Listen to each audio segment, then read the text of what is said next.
ঘটনায় মেমারি থেকে দুজনকে গ্রেপ্তার করল মন্তেশ্বর থানার পুলিশ। চুরির ঘটনায় জড়িত থাকার অপরাধে দুই ব্যক্তিকে গ্রেপ্তার করল মন্তেশ্বর থানার পুলিশ।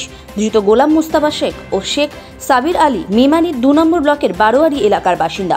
রবিবার ভোরে ধৃতদের নিজের এলাকা থেকে গ্রেপ্তার করে পুলিশ।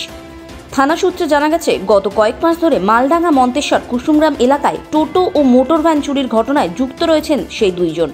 প্রাথমিক জেরায় সে কথা স্বীকারও করেছেন তারা। ধৃতদের জেরা করে আরও বড় চক্রের সন্ধান পাওয়া যাবে বলে আশা করছে পুলিশ। রবিবার ধৃতদের কালনা আদালতে পাঠানো হয়েছে।